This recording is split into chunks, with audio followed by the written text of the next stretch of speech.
So the team staged an intervention. They're like, hey, look, Stephen, we love you. We appreciate how you guys invest in us, but literally you're the bottleneck on everything.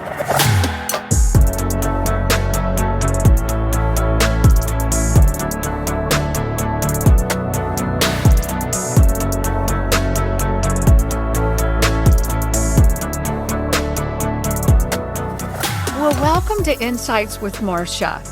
And hey, while I've got your attention, why don't you push that button and subscribe to our channel? We'd love to see more of you.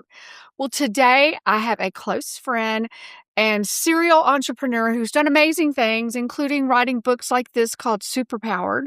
And today I have Stephen Neuner with me. And Stephen, I'm so glad you're here. I'm grateful to be here. So fun. Tell everybody about you. I am Marsha's neighbor. And everybody should have a neighbor like Marsha. Thank you. Marsha and John are the type of neighbors that you guys literally make the community better, both with your presence and all the things that you guys do. So just really grateful. And I've known Marsha for I've known you now over a decade. Yeah. And I just got to say that you and John also have just been an inspiration to me and Corey in regards to just how you guys are just always shining light and just how you're up to things, how you guys are constantly learning and growing and sharing. And of course, you would have a podcast now. So just grateful to be here. Yeah. And I have to kind of say some of the same things about you. Okay. I mean, you and Corey were just like, wow, what a power couple. They're so, and knowing you already 10 years ago, they're so young. And look at what all they've done. And you have 3 of the most marvelous children ever. They're perfect. They love each other. They get along. And then you're doing all these different businesses and you've got this gorgeous wife and now you own a vineyard. I mean, there's no grass growing under your guys' feet at all, at all. But you have been a serial entrepreneur and even started in your guest bedroom. How old were you and what was that? I mean, I was going back for them, I've probably been an entrepreneur my whole life and just didn't have language for it. Yeah. But my first serious business where I didn't get in trouble with the law or a teacher or someone, right, was starting an insurance agency, I guess, bedroom of my home. That's what we met when I was doing that. Yeah. And I was in my 20s. Wow. And we started the business with $800, guest bedroom of our home. We lived off of Corey's teaching salary. Gosh. So it's amazing. I kept the beautiful wife that you told me. You just told everyone I had. But we didn't have much, but we were living on love. And it was really, really, really hard and really sweet. Yeah. We were at the same time trying to get out of debt. We're newly married. And so we were working part-time jobs on the weekends. So I lived at a job that wasn't paying the bills, right? Like starting a business. And we're living off a teacher salary. We know they're not paid much. Right. And then we're literally doing, so that I could live into my purpose and my freedom, we were working odd jobs doing data entry on the weekends and stuff so we could get out of debt. Corey was waiting tables. I mean, she is the real serial entrepreneur here. Yes. Because she took a big risk on letting me pursue what I thought God was calling me to do. Yeah, I think he definitely was. And I think a lot of people don't realize that when you start your own business, I remember days my assistant would come in and go, "Are you going to get a paycheck this week?" "No, better not. I want everybody else to," or maybe it was just she and I at the time. Yeah. But you do have to make sacrifices. But if it's in your blood, you're going to do it, and it's going to pay off. Yeah. And what were some of your early entrepreneur, give you an example. My brother has an entrepreneur. He literally, we took him to a place to buy peanuts from this distributor. He'd wrap them up. We lived at the end of the block was a park. And when they had baseball games, he'd go sell peanuts. Like when you said getting in trouble, I'd forgotten about that till you said it. And then the city said, you don't have a license, da-da-da-da-da. So what kind of jobs did you have way back? Oh, I mean, I definitely did all the things. I'm knocked on neighbors' doors and mowed yards, probably not very well. But the ones that I remember specifically getting in trouble for is a friend of mine, Bobby Finelli, and one of my first friends when I moved to Texas. His mom loved Sam's Club, and we would go to Sam's Club and we'd buy huge boxes of blow pops.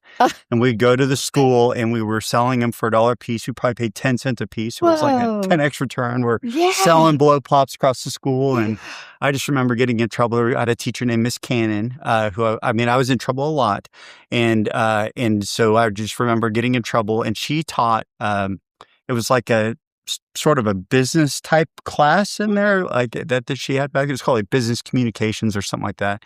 And I remember her pulling me in, and she's like, she got onto me and got in trouble and took everything up. But then she said, I also want to let you know that I think you have a real knack for this, and I hope that you will keep pursuing it.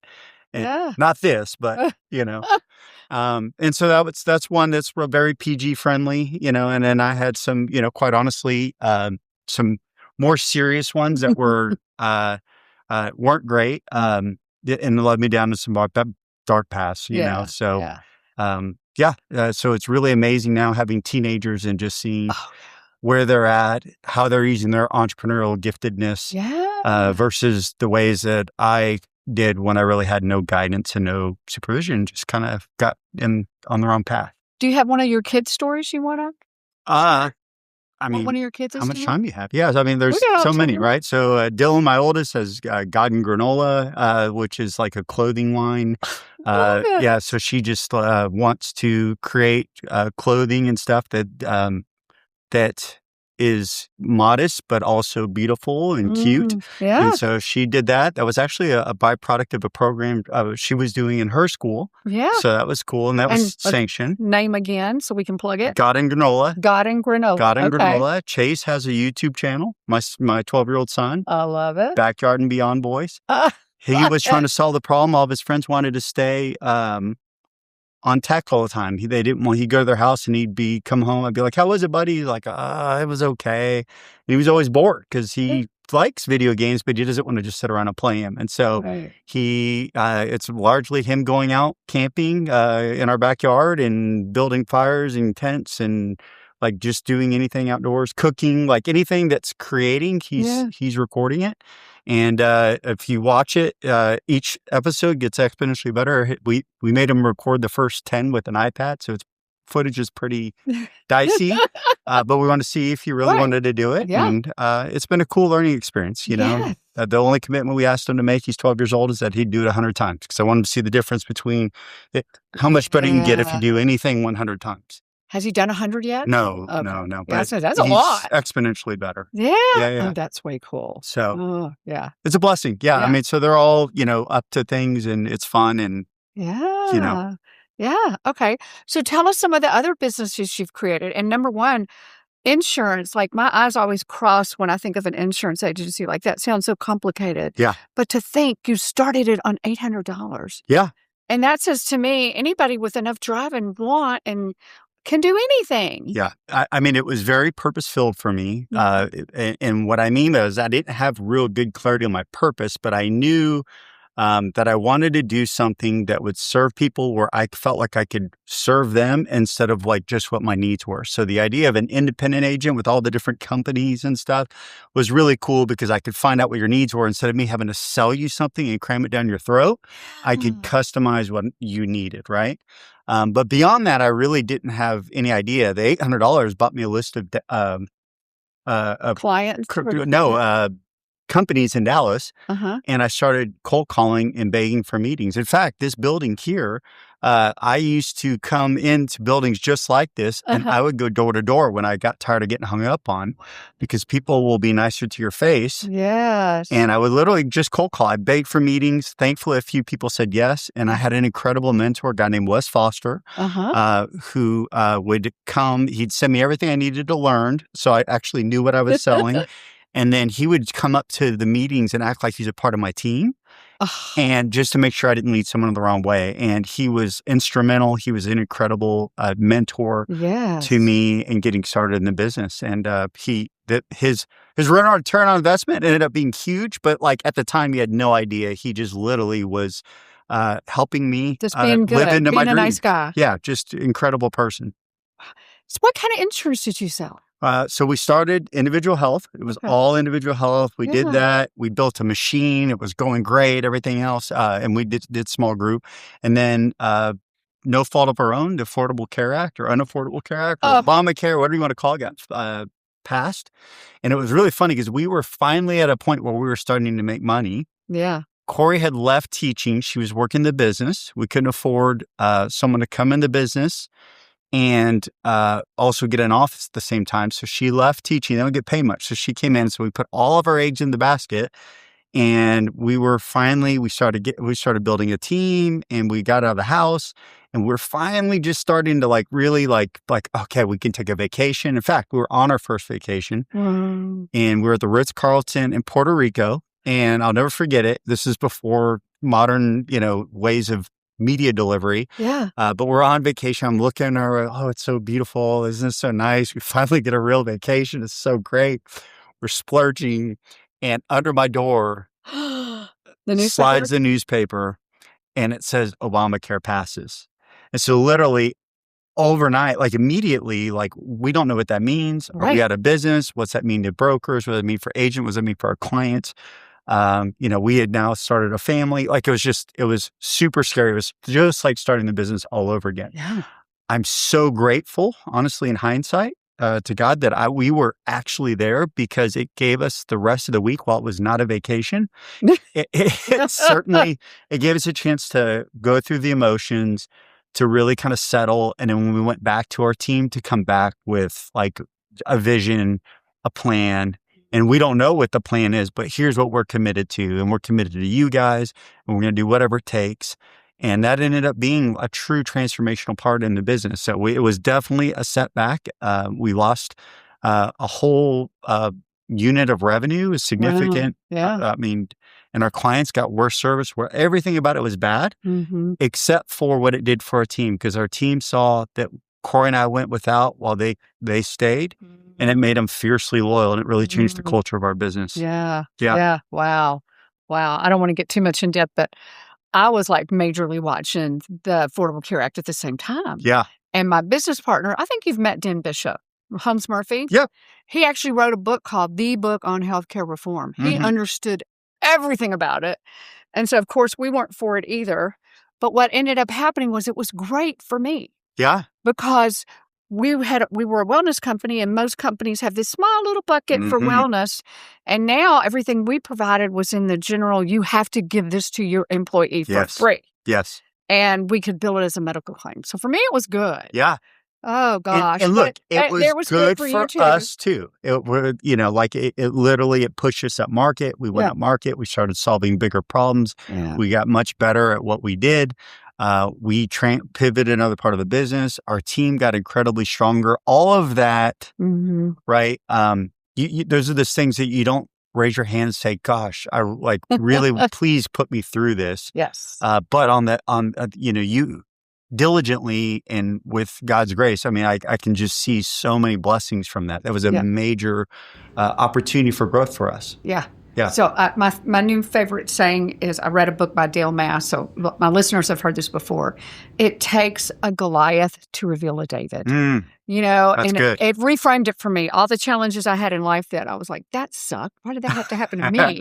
I went, I'm so glad that happened, because it generated something. So that wasn't the good for you all the time, but it made you so much stronger. For me, 100%. I love that. Thank you. And what I would love, that Goliath chased me down. I was not looking for it, right? You weren't ready to slay the giant. It's funny because I learned this about myself later, but also kind of part through that is that, wow, that was really interesting, because it became a big growth. Because when I had no alternative, I became incredibly resourceful and creative in ways where, when we weren't in that way, we were thinking, it forced us to think differently.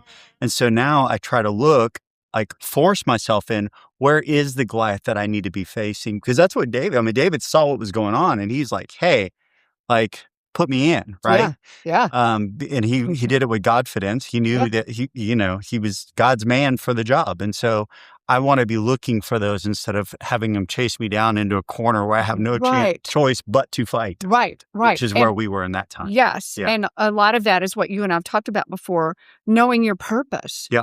I mean, Samuel anointed David when he was like 13. Mm-hmm. He knew he was going to be king. So he's like, if I try to get this giant, I'm supposed to live and be king. So I'm going to do it. This is part of my destiny. This is part of what I got to do. And that's the beauty of understanding your purpose. Yes. And how it will help you. Ooh, I love that. Yeah. That's good. How it will help you. Yeah. Thank you. Yeah. Okay. So tell us, let's talk about Superpowered. Okay. Just to write a book's pretty awesome. Yes. And you've written several. We'll talk about more. Okay. But tell us about your business, Superpowered.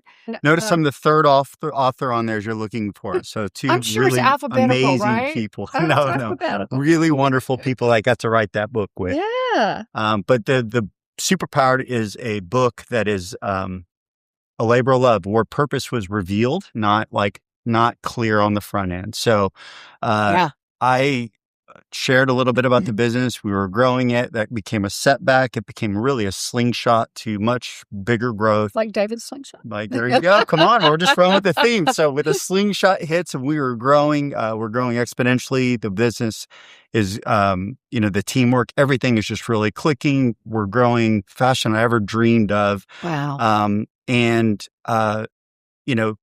As we're growing, Corey and I are continuously investing into the team. So, we need another salesperson. We need another service person. We need a financial person. So we're continuing to hire for the team. Oh, you need the financial person now needs an accounting person so that they can really be a true CFO instead of having to do all the things, right? So as we're growing, we're doing those things. And there came a point where my team staged an intervention.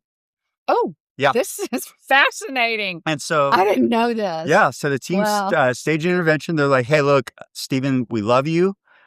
We appreciate how you guys invest in us and like how you guys, continue to hire for us. But literally, you're the bottleneck on everything. And we love you, but we are not hiring anyone else for this business until you get help.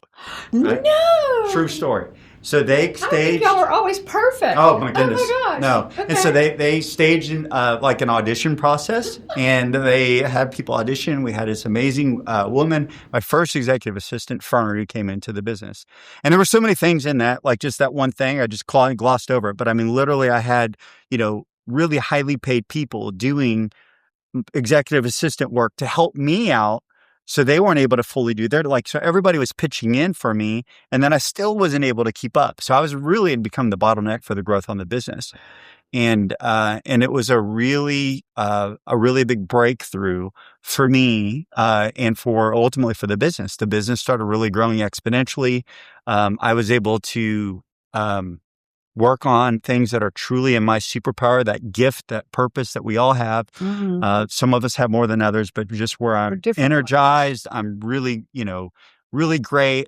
I never work a moment when I'm doing it. And, I just got to live more and more into that space. Mm-hmm. And Fern was a big unlock. And the thing I didn't see at the time is that she was not just an unlock for me in the business, mm-hmm. but she ultimately became an unlock in my personal life. Mm-hmm. She became an unlock in my faith. I had more quiet times scheduled and planned and because she became my partner in the business in a way, partner in life. And she would basically orchestrate everything so that the things that I said that I was committed to, she would actually make sure that I got them done. Wow. And she would remove all the things that were my kryptonite, so to speak, the things that I was terrible at. Yeah.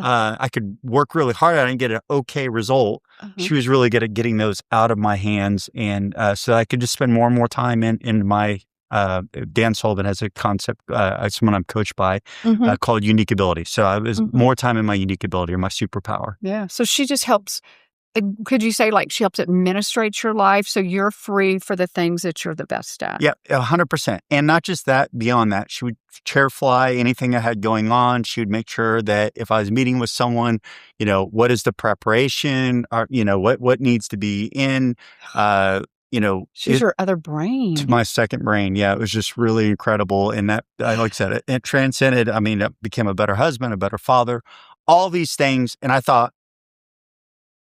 it was just for the business. Right. And so it's just a huge unlock. And so that was my story, and it was absolutely transformational. And more people started reaching out to me, and they were like, "Hey, what's up with Fern? Like, who is this?" Because I only serve entrepreneurs in the insurance business, Yeah. and so a lot of them were like, "Hey, How you I doing I it? want what you have." Yeah. And so that led us to training and mentoring executive assistants, where my clients would hire them, and we're like, "Hey, just for free, we want people to have what I have." So I want you to have that. So if you hire them, send them to our office, and they can shadow Fern, and Fern would mentor them, Wow. and that was the start of what we didn't know at the time. Many executive assistants that were mentored and trained, and sometimes we'd realize the entrepreneur that actually was the problem in the relationship, not the executive assistant.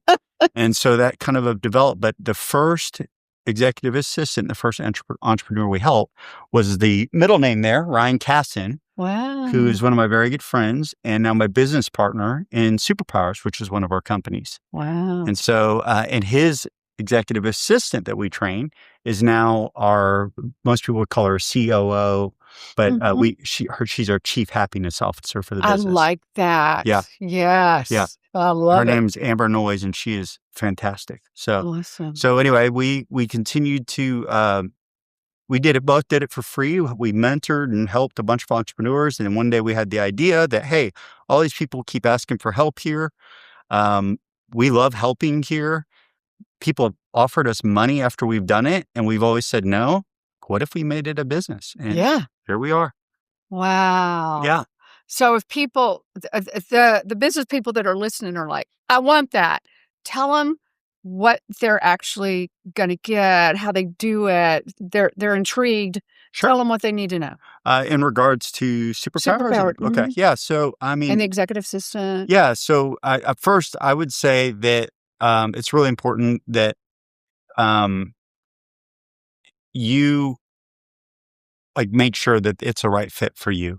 Right. And so I could point to the Superpowered book or anything else. So actually sort of so you can get your mind around beyond what we could talk about in this podcast. Right. Yeah. But once if you determine that it is a fit and it is something that you want to pursue, there are a lot of ways to do that. Some people really need an in-person executive assistant. Some people don't. We provide executive assistants, chief of staff type quality executive assistants that are exclusively in the Philippines. We find the perfect match for you. So we do assessments and profiles to help you find your working style, help you understand what your superpower is. And then we find a match and we bring the match together. And then from there, we have kind of a core, we call it core, but it's like a bud style program to actually make sure that they can really do the work, because entrepreneurs are very demanding, have high expectations. And so we make sure that they're fully ready day one, operational ready day one. And then we go through a process where we help them really just help you live into your superpower. And so we got a unique process for that, and it's a lot of fun. It's tremendously exciting. So you train the executive assistant. Mm-hmm. You test the entrepreneur to see. So it's almost like, I'm sure a lot of people don't even know what they don't know. They don't even know what they need. Yeah. And are you able to say, this is kind of what you need? Yeah. So first we do a discovery call, and the discovery call is all value creation. So it's basically helping you understand what your superpower is. We take some assessments so you can understand what your working style is. If you don't already, more and more entrepreneurs are savvy to these things, but we try to help them really kind of dial in. And then the executive assistant role is unique. So we have our own profile. It's called frequency. And so we help people find their frequency, and so that we can get good resonance with their executive assistant. And we have a matching process. But like I said, before that goes, even if people don't do, and there are often times where we turn people away, but what we ultimately do is we will give them a report of, here's where you said you were going. Here's where you say, here's where your superpower is. Here's the type of person you need, and we provide that all to them, and they can go find that wherever they want. A certain number of people, of course, raise their hand, say, hey, look, I want you guys to help me do it. Yeah. And so then we have, of course, a matching process that I mentioned. We have a curriculum. Once we hire them, there are specific things about serving an entrepreneur that are unique compared to anyone else. You often know more about the entrepreneur than anyone else in the business. You know about their personal life, you know, like all kinds of stuff. So there's all kinds of training about that. Entrepreneurs can be on 4 roller coasters at one time. You could get the big account, lose your best employee, you know, find out that someone bounced a check. I mean, like you could have like all that 4 roller coasters in one day, right? Yeah. And so how do you deal with strong emotions? How do you lead someone who isn't easy to lead? Yeah. Right. And so we have a curriculum for the executive assistants to help them really lean into that role. And so we have curriculum, and then we provide coaching to the executive assist to help them get going quickly. And then we also do the same thing for the entrepreneur, because even the best entrepreneurs, we all think we're great at delegating. The truth is there are opportunities for us to get better. And so we have coaching. How do you really get the most out of the relationship?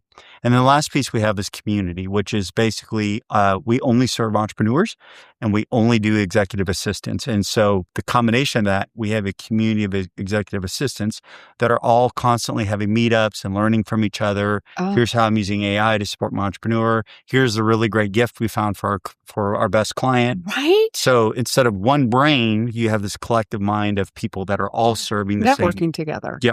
And support. Yeah. You know, like, hey, like, you know, sometimes we can be difficult to deal with. Yeah. You know, but it's not a gripe session. It's all constructive. Yeah. How much are you into the Enneagram? I mean, I'm very familiar with it. I've taken it. Yeah. I'm trying to think of the number that I would say is least organized. Well, a 9 has problem putting priorities on things, you know? So do you have a story from your executive assistants or your clients? Like, who said, man, I just couldn't even get my life together and now it's blah, blah, blah.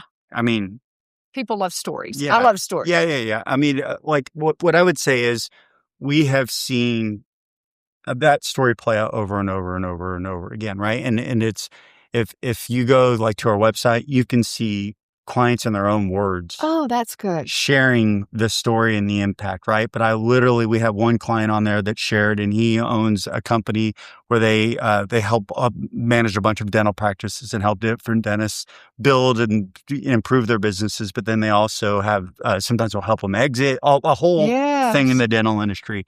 But when you hear him talk about his executive assistant, I mean, he tears up in the video. And he just talks about how like it's completely changed his life, his marriage, his life at home. And that if he ever did leave his business, he would not leave his business without her because she's just now part of their family. Wow. And so those are the type of stories that are just, you know, we also have funny ones, or we have, and I won't name this one, but we have an entrepreneur came in that literally had a nervous tick habit where he'd always like rub his head.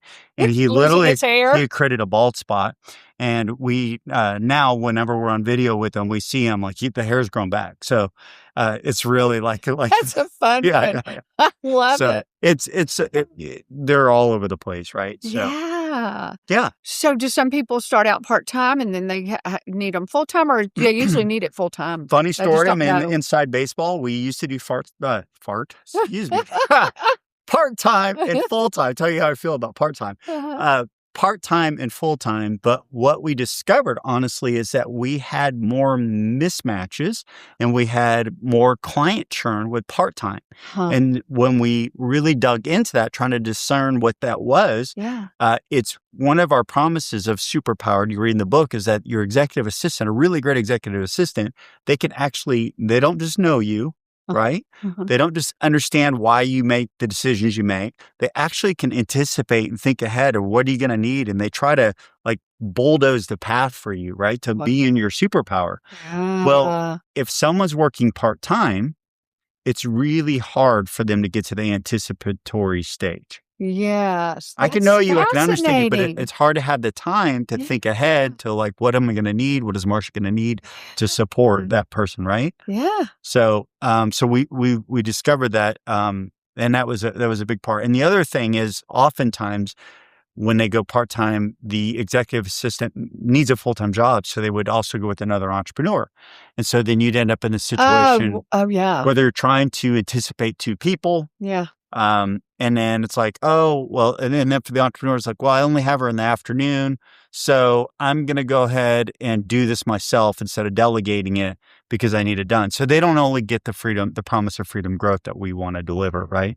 So it was painful because it's a great way to step into it. Yeah. And we did have some clients who would go from part-time to full-time, but ultimately we want to deliver value.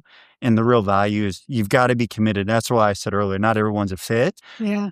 We have to be committed. I promise there's work there for you. If you're an entrepreneur with any kind of ambition, there's plenty to do. But to get the real value, whether you ever call Superpowers or not, a full-time executive assistant is 100% the way to go. Yeah. The data backs it up. Yeah. So is this out of all the different businesses you've done, is this your favorite one, or what else would be one of your favorites? I mean, are they all just so unique? They're all very unique, and I love them for different reasons. I love about this business in particular is that I love entrepreneurs. I have all the way back to my grandpa and living with my grandparents a couple of years and some of the harder years of my younger childhood. They were entrepreneurs, and he was an incredible person, wasn't in my blood. And he took an interest in me when I felt sort of alone in the world. And he took a risk and he mentored me. And I can still see fruit in my life and my marriage and my family from the time. Wow.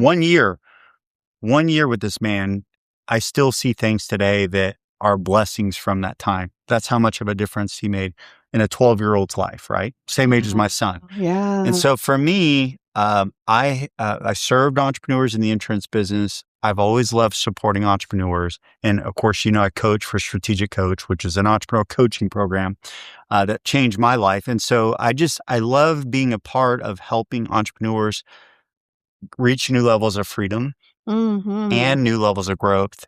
Because when those two things happen, usually the entrepreneur's fighting. They either get freedom and the company stops growing, or they get growth and then they have no freedom and the company owns them. When they get both, everybody's life gets better. Everyone on their team gets better. All their clients' experience getting better. Their life at home gets better. Their marriages get better. So I love an entrepreneur because they just have such a tremendous impact on the world. And so what better, if you're going to create value and help people, why not help people that help a lot of people? Yeah. Because to me, that's what an entrepreneur does. They help people all around. They just create value, make things better all around them. Just like I said when we started the podcast, you guys in our neighborhood, you're entrepreneurial in our neighborhood. You make our neighborhood better. Thank you. Yeah. And I think entrepreneurs, what we have a knack for is seeing a need that hasn't been met and meeting it. And that could be part of the reason. You've got to find a need that's unmet, even if there's no donut place on that corner. Yeah. It's like Prime or whatever it is. I've learned that no is a good word sometimes, or it is not my superpower. Like, I will invest in the guy to open a donut store because I really want the donut store. But I should not put my hand to the donut store unless I'm called to it. So I need the burning bush. That's a good one. Yeah. Yeah. So how do you do that? How do I do what? Know which things you are called to and which ones you're not called to. Yeah. That's a superpower right there that our audience would love to know. How do you tune in for that? I mean, I don't know how everyone does it. I think everyone probably has a different way of doing it. But for me, of course, for me, where I think people struggle the most is they are looking for purpose and calling, and they look at like a big P. They look like we've all seen and know about the burning bush, and we know about Moses. He's in the desert, and even if you're not a person of faith, like we've all seen it's a Disney movie, right? Yeah. And the bush are not to be consumed, and God tells them, and like, go do this, right? And it's like this: you have this crystal clarity. This is what I'm supposed to do, right? And I think that is wonderful, and if we get that, is incredibly fabulous. And I'm a believer that does happen. I also think that oftentimes the people that I notice have the most purpose actually discovered that it wasn't a burning bush. It was like a smoldering ember that they just gave attention and care to, and they discovered that it was their burning bush. And so for me, I know that I struggled with this early on as a believer, that I was looking for the big thing, because me coming to faith was for me, a very miraculous type of experience. So I assumed if God's going to ask me to do something, I had a miraculous encounter, he's got to ask me to do something miraculous. I'm going to do something big. Yeah. But what I really discovered is that there is a lot of power to just being attentive in the day-to-day and how can I be purposeful today, right? And then when you're paying attention to that, you start discovering burning embers and things like that you start praying different prayers, you start making different decisions, and you can discover that burning bush that was maybe right there in front of you all along. I feel like a lot of people are overlooking it because they overlook the ones that are right in front of them for whatever the reason. That sounds like a book you could be writing. Yeah, could be. Yeah. Yeah. Why don't you tell us about your purpose book? Yeah, so I'm writing a book right now. Also, with I love teamwork and working with other and their superpowers. So I'm working with a guy named Todd Pinkston. Become a dear friend of mine. He started a nonprofit called Forward Adventures, and they do backpacking trips, get people unplugged, help them really, really just make time to reconnect and hear the Lord. And so I really love it. It's a great organization, great people. But truth is, I've struggled with purpose my whole life. Yeah, and so I think everybody does. So that's why I'm dying to hear this. Yeah, some do and some don't. And so, like, for me, I'm one of those people. You talked about Enneagram. My Enneagram says, man, I got, I have to have purpose and I have to have achievement. And those are two things that are just like lifeblood to me. And so I struggled to understand what my purpose was. And I discovered by doing the burning bush thing. And then when I didn't get the burning bush, I thought, well, there must be something wrong with me. Maybe God can't use me. And so I need to clean myself up. And so I started really doing what I call the onion approach. We started working on myself, which was all really good. I got Christian counseling, read a lot of books, got great coaches and mentors, and I grew a lot there. But ultimately, I discovered no matter how much I worked on myself, there's always another level or another layer to the onion that needs to be peeled. Yeah. And I really deluded myself into thinking that like you feel like it's momentum, but you're really not going anywhere. You're not helping anyone. Yeah. It could actually become, that's what I call the onion. It's selfish and stinky. And so what I realized is that if neither one of those is approached, right, then the only other option is either that I'm thinking about it wrong, right? And so, true story, I created a spreadsheet. I love it. Non-sexy, right? And I literally just said, all right, like, what is my purpose for today? And so I would literally write down the meetings that I knew I was going to have.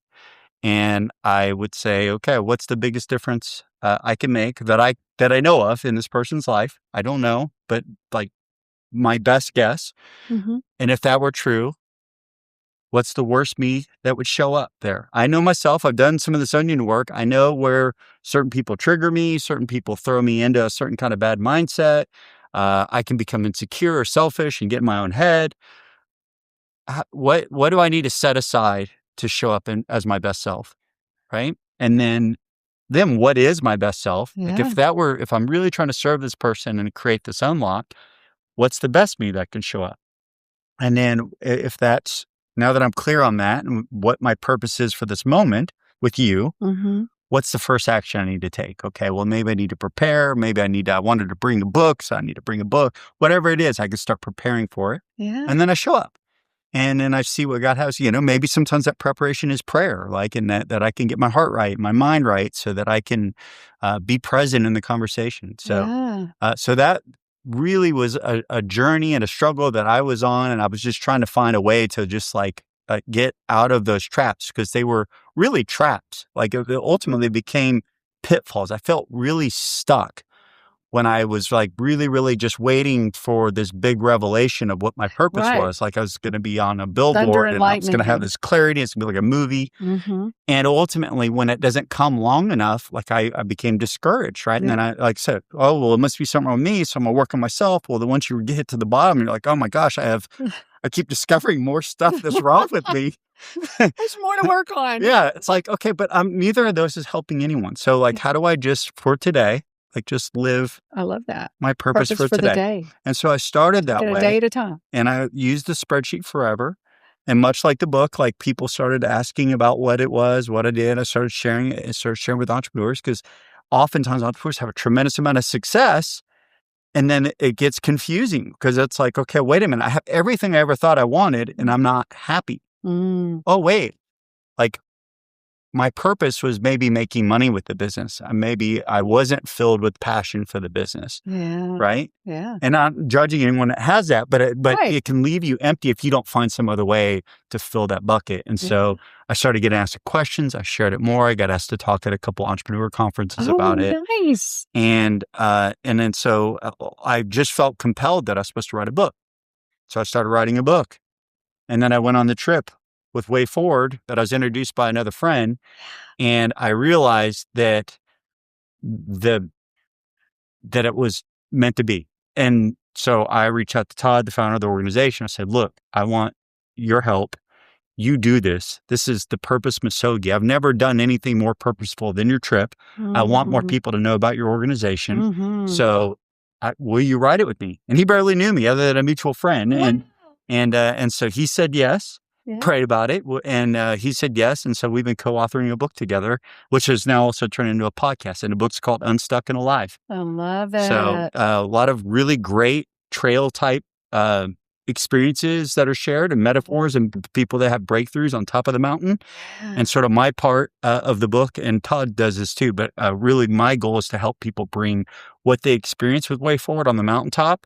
How do you bring that back home and start having purpose in the boardroom, on date night with your wife, with your kid when you're driving to school? Like, how do you start bringing purpose to that? Yeah. Because I find so often it's easy to get distracted and checked out and just miss it. And just be in a rut. Yeah.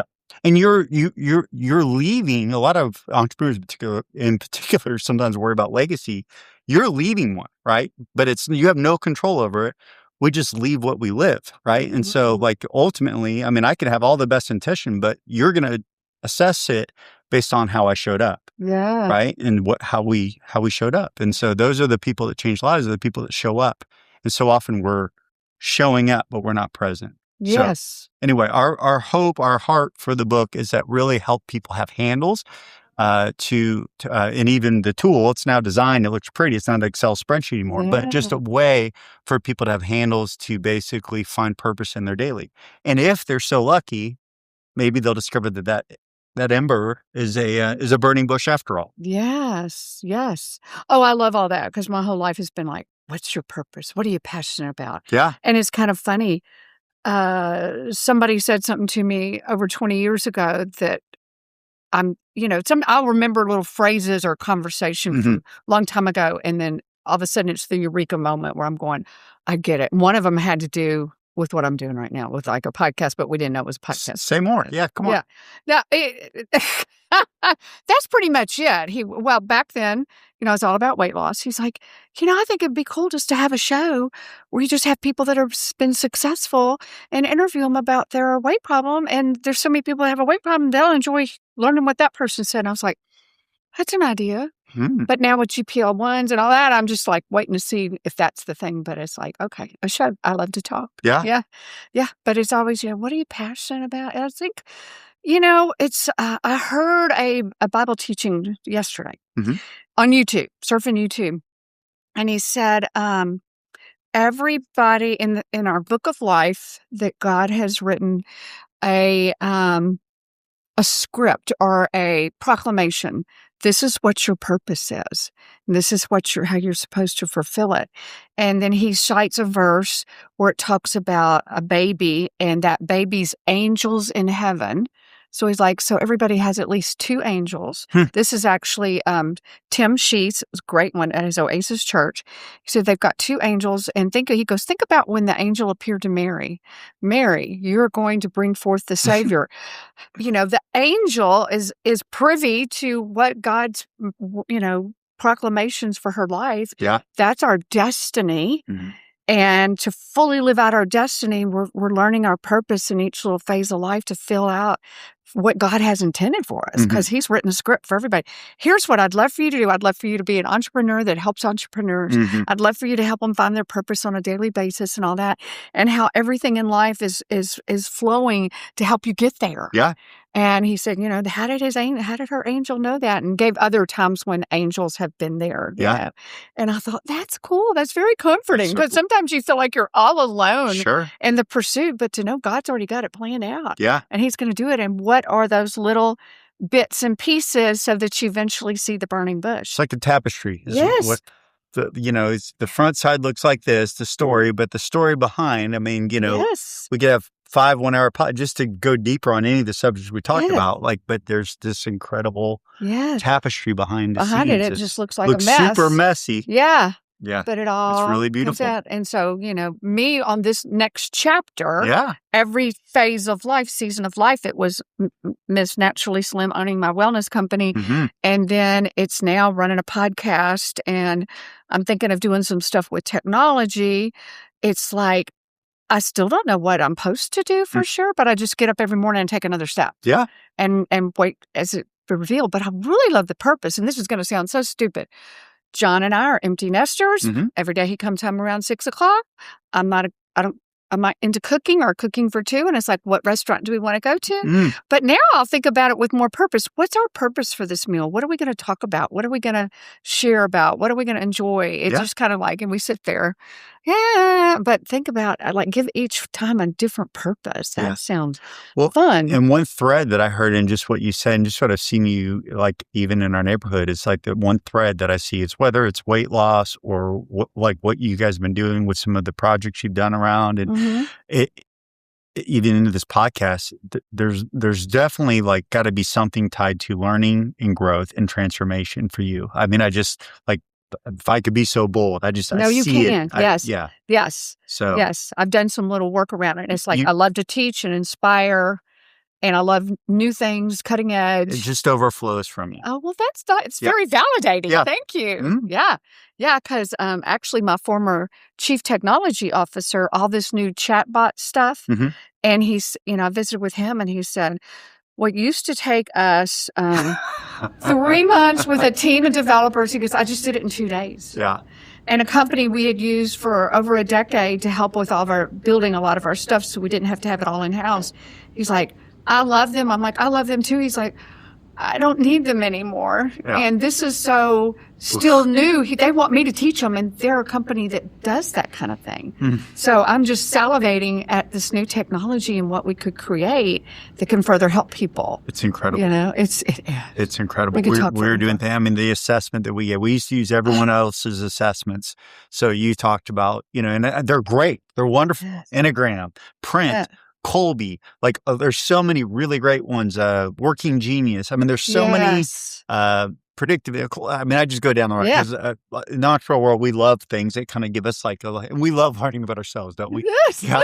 So it's it's really great, and it helps you get more clear on your superpower, right? Right. But again, we learned from 5 years of 1,000 placements of and what's the raw material of the best matches we've ever made between an entrepreneur and executive assistant. That's a very unique data point. That is. But we have it. And now well, how do you design technology with that? Well, thankfully my business partner, Ryan, he literally is a genius. And he thinks he's fluent in AI.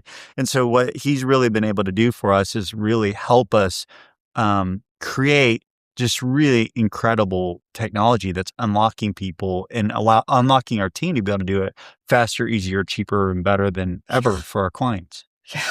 Yeah. In fact, as you were saying, we're just scratching the surface. Yeah. Yeah. It's like, I started talking to him 6 weeks ago about it. Now it's like, can it do this? Can it do that? Because whatever you can dream, it can do. Yeah. Okay, we're going to have a visit about this, because I've also got some other ideas. All right. Yours and mine together and dreaming stuff. You and Corey. Yes. Buy a vineyard. I think that is so cool. Tell us a little bit about it. All right. So you talk about discovering purpose, right? Mm-hmm. And things, the tapestry and things looking so great in retrospect when you look back. But for us, it was a discovery. It was in the insurance business, I felt like I was given a vision for the business, how we're supposed to treat people, how we're supposed to show up. And I felt like we'll grow it. Let's go. Scaling the impact of the purpose of the business was I felt very clear on that and called to it. And I loved every minute of it.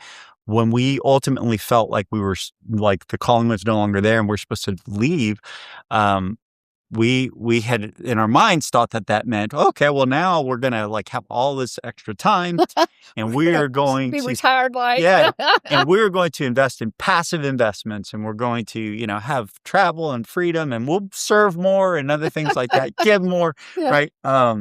And I was literally in the guest room in our house. We'd just finished remodeling every last square inch of it. It was our dream home. We're gonna live forever. Oh, So we thought. Right? yes. And I'd walk to the gym. I could walk to the pizza place, just creating kind of a mind. Oh, I love that kind of environment. Yeah. It was Walkable. great. Yeah. Great neighbors. Like this was our forever home. So I'm literally on the chair in our master bedroom, and I'm scrolling through LoopNet, which is like a commercial real estate website, and I'm looking for industrial buildings to invest in with friends. Yes. Who would they would be the general partner, and they would run the show and everything, and we would invest in the project. Yeah. So I was looking and looking. I discovered this beautiful pictures of this beautiful vineyard. And I was like, this is a fake listing. I was like, this is not real. Because it said it was in Anna, Texas. And I was like, I've lived in Plano and McKinney now. I've lived here since, high school. There's nothing like that around here. I was like, this has got to be hill country. It's got to be mislabeled. Yes. So I started looking at it. And I'm just looking at the pictures, it's beautiful. And I'm like, this is fake. And I look and I click on the seller's disclosure. And I look and it's like, roof replaced in 1999 and blah, just all this kind of stuff. But then at the bottom, there's a letter from the owners of this property. Ooh. And it says, why am I selling? Said, this may sound weird to you guys, but I'm a Christian. And I have had a recurring dream that I feel like is from the Lord, that I'm supposed to go take care of my aging parents, my wife and I. And so this is my small act of obedience. I don't know if we're going to sell or not, but this is my small act of obedience. Wow. And so I literally go, and Corey's in the bathroom, and I show my bride, right? And I'm like, look at this. And she's like, wow, that's really pretty. I was like, yeah, it's incredible.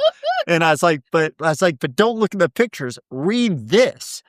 And she's like, oh, wow. And I was like, he's either crazy, right? I mean, like, I'm a believer, but like we've all met some that are like, okay, this is a little out there. Yeah. I was like, he's either crazy or he's the real deal. And I was like, what an act of faith. He scared off half his buyers. Yes. With that, And so I told her I wanted to meet him. And she said, oh, no, you want to buy it, don't you? And I was like, well, she's like, we're not buying it. You don't drink. You can't change a light bulb. Like literally, there is zero business. So anyway, slowly but surely, we met him. We tried to help him sell it to some other friends. Oh, wow. But I couldn't shake the fact that there was something bigger going on here. And there were 5 other stories that sound fantastical, but ultimately, I realized that there was something there. And Corey, actually, because another book, or a children's book, we were at a conference for that children's book, and there was another speaker that spoke, and it really ignited something in her. And so during that conference, she's like, honey, can I talk to you? I'm like, yeah. She's like, we need to talk. I'm like, uh-oh. Yeah. She goes, I need to tell you something. She said, I think there's something with Barnhill. And I'm like, okay. And you're like, inside you're like going. She's like, I've been afraid. She's like, it's a big chunk. We don't know anything about any of it. And so she's like, but I just wanted to tell you because I feel like there's something there that we are supposed to do. I'm just telling you, I'm scared. I'm really scared. And I said, look, maybe it's not even available. I was like, can I call him? So we called him from the conference. Next week, we had a meeting with Dean and Joy, the owners of Barnhill, and we, over dinner, the local yokel, downtown McKinney. I love it. Great place. We've been there. And so we have a wonderful dinner. And we had so much fun, forgot to talk about the deal. Because we just became fast friends. That's so cool. And so anyway, at the last minute, Dean and I, probably in about 10 minutes, he's like, what's the problem? Why haven't y'all wanted to buy it? And I said, well, here are the reasons.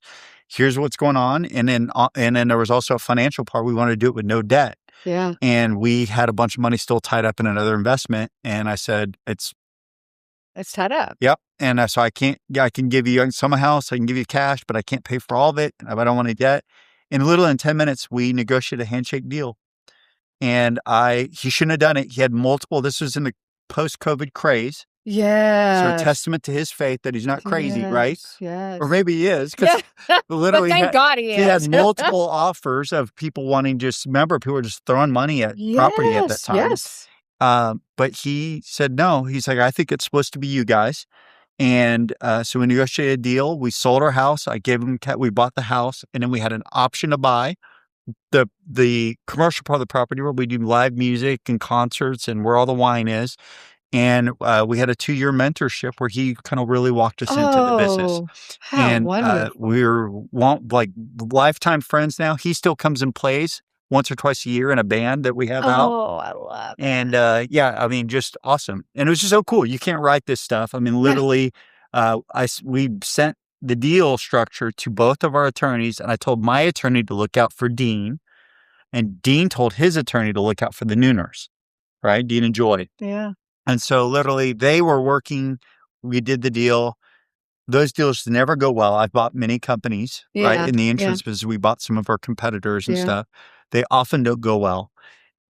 We had the best relationship, still do, and it just went wonderful. And all through that. And it was just so incredible. But the fun story everyone likes, if you want it. Yes. Okay. So my dad, you probably remember some of this. So my dad he had a terminal lung condition. So my dad's toured, multiple tours Vietnam. He's been all over the world. My dad is a life of party everywhere he goes.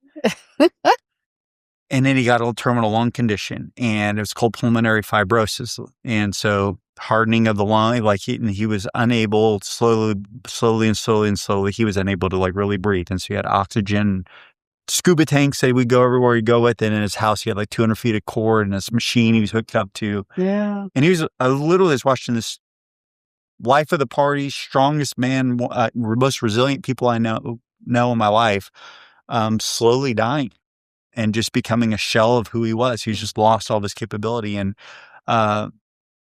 during COVID, with a lung condition like that, as you can imagine, had to stay so safe. Yep. Yeah. It's just, it's like automatic death for him if he had COVID. So he could go nowhere. And during COVID, he kept talking about this place that he found where he would go and sit outside and drink wine and listen to live music. And he talked about it so much that Corey went online, my wife, and she bought a gift card to this place called Barnhill Vineyards. And he forgot to use the gift card. And he kept talking about the place and ranting and raving how much he loved it. And finally, he's like, I'm going to use the gift card you guys had on me because I want to take you out. I want you all to experience. So get a sitter for the kids because they don't have kids out there. Get a sitter for the kids. Let's do the calendar war and let's find a date. And so we found a date, and it was in the future because I was traveling for coaching and stuff. And so we did it. And it was right after that we started the process of talking to Dean and Joy. And it was about halfway through that I realized, that slow learner, that it was the same place. And that was your burning bush to know it was the right decision. I got to call him. Yes. And tell him that we're buying the place. And he was like, but you don't drink wine. What are you doing? I was like, I know a guy. And so the really happy ending of the story is my dad was just to the point of death. Oh. And he got the phone call, and they said they had 2 new lungs for him. And we went to the hospital. I said goodbye because they told me that there was about a 60% chance he would survive the surgery. Yeah. So say your goodbyes, say goodbye. But he came through. And guess where he got to recover? At Barnhill He came and lived with Corey and I in our house out at Barnhill Vineyards. And he got to walk the property and relearn how to use his new lungs. In that fresh air. And so just a Tapestry. Looked like my dad lived, looked like he said, but I mean, behind the scenes, the amount of things, and you could not, it was his favorite place in the world. So, oh my gosh. So that's anyway, amazing. really, really treat. And he's still alive. He's doing well. Good. And he's now the life of the party again. Yeah. I love that. Yeah. Oh, that is an awesome story. Is that incredible? Yes. Yeah. Yeah. And I told it in such a way that doesn't even do it a fraction of the justice. I mean, like, it's just, I still can't believe it. And when I see him, it's literally seeing someone who's had their life extended is just, I mean, It's such a amazing miracle. Yeah. Wow. Well, I hate to even touch that, but I thought of a story to tell you during that. Yeah. When you're with really good people. So I started my business in 1999, and I partnered with my Holmes Murphy friends, that you know, in 2008. And it was Dan, Wally, and me. Okay. And so we named it NS412, Naturally Slim 412, after Ecclesiastes 412. Okay. A cord of three strands is not easily broken, but it gets better. Okay. So Come on. Den had to have a contract for us to sign. We're making a partnership. He said, it's got to be 50-50. And no attorney would draw it up for him. They're like, no, that lady's going to get 49% and you're going to get 51%. Yep. It's like, no. Wally and I have one vote and Marsha has one vote. So we always have to just get along. Yeah. But he was looking out after me the same way. Everybody, lots of his colleagues were like, He had to get his brother-in-law to draw it up, who was an attorney. He's the only person that would do it. So you get with good people. I love it. And life just is good. I love it. It's good when you're looking out for the other person as much as yourself. Mm-hmm. It pays off. So good. Yeah. Yeah. Okay. Yeah. I got the one draw up. Well, tell them about your children's book. We don't have a copy, but we'll get a copy to show. Sure. And I think it's so cute about the puppy dogs. Yes, we get two books. One is called Dogs on Heaven Street, and it is again it is a tapestry because it looks like I wrote a children's book, but what it looks like behind the scenes was one morning in my late 20s. We didn't even have kids yet. So it's really bizarre. I just had an idea for this book, and I wrote the whole story in 15 minutes. It was just those moments where you just have clarity. It's like, you got to get it out because you won't, or at least with me, I was like, I won't remember it. Yeah. Wrote it down as fast as I could. Okay. Yes. And then it took me 15 years to publish it. 15 minutes to write it down, 15 minutes? 15 years to publish it. And I felt like it was something I told Corey when she woke up, because I get up early in there. I was like, man, I told her I was all excited. I was like, I think I'm supposed to write this book. And she's like, but we don't even have kids. And I'm like, I know, it's crazy. But we had kids by the time it got actually published. But it was a series of failing forward. It was an incredible growth. I'd never shared my faith other than privately before. So I had all kinds of head trash around that. Yeah. And I got to say, it was just really a tapestry again from me not having confidence in the vision and second doubting it, and going get a really great pastor who meant totally well. But he helped me rewrite the story in such a way it became super complicated and really heavy and hard for a kid to understand. And then I stopped and gave up on it. And then in a quiet time, it's like, hey, I gave you that story. Do it. I'm like, yes, sir. Okay. So I started back up, and then we started trying to find illustrators. And then the story is a parable for the gospel. So each of the dogs has a superpower, a gift. And they're in this beautiful house, this mansion, and it's for the perfect place. And they're with the Father and the Son in this perfect mansion. One by one, all of the dogs they would exercise their special gift, and the Father loves them and he appreciates it. But one by one, dogs get into mischief. And so they start tearing up the beautiful mansion. And one by one, the Father says, I love you. I'm sorry. You have to go outside. Right? And so one by one, all the dogs are outside, and it looks sad, and it's a dark and scary place outside. And then at the end, spoiler alert, the son comes home, and there's all these messes that he had nothing to do with, and he didn't deserve to clean it. He could have just enjoyed the mansion, but he did what the dogs couldn't do for themselves, and he cleaned up all their messes. Wow. And because of that, the door where they're all outside, it's a glass door, but it's in the shape of a cross. So the door opens, and then the dogs get to come inside, right? Because of what the son did. The son opened the door. And so it's, again, parable for the gospel, but it was really funny as we're going through, like in just tapestry. We had one person who totally got the story. She was wonderful. Her pictures weren't very good, and they just didn't bring life.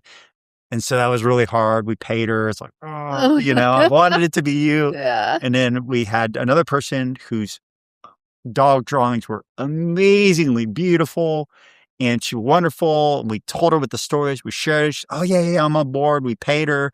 She started doing the drawings, and we got about partway in the story. She goes, I can't write this. I can't do the illustrations. I'm like, what do you mean? She's like, there's a lady in England. She's like, I think you're being mean to the dogs. And I'm like, oh my goodness. So let me tell you what the story's about. It's really not that. Yeah. So anyway, obviously we paid her, we parted ways. And then I each one of these, I'd stop. I'd be like, all right, am I really supposed to do this? And then I'd come back around. Like, yes, you're supposed to do it. Yes, sir. I'd start again. We finally found a really great artist, illustrator, brought it into life, and the rest is history. And I could do a whole nother the impact I've seen from stepping through that, those like starting and stopping and you talk about small burning bushes and impact. The impact of that book is priceless. I'm going to have you tell a story. Okay. We always do a little 5-minute bonus thing on Fridays. Okay. When we're finished, we're going to film that story. How's Sounds that? great. If listeners could take just one lesson from your journey, what would it be? Can I have two? Just kidding. Yeah. I would just, I would encourage anyone who would be listening, if purpose has ever been a struggle, I would just encourage you like to look at how you're looking at it.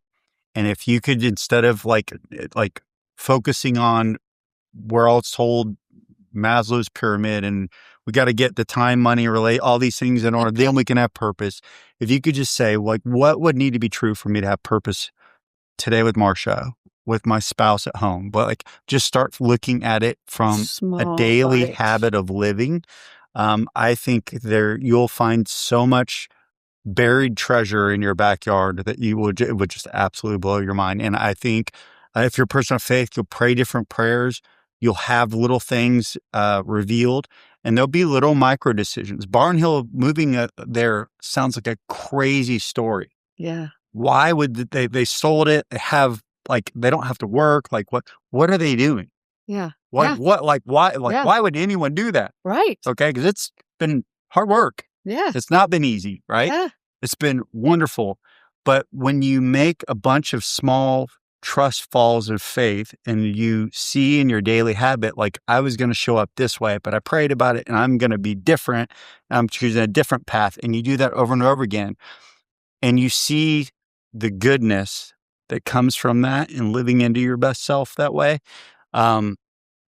When the bigger things come up, to me, it would have been crazier for us to not be obedient to what we felt was a calling there. Mm-hmm. Right. Mm-hmm. So it sounds crazy, but it would have been crazier to us because we've seen the faithfulness, God's faithfulness in all these other small little things that don't make any sense, that don't pencil.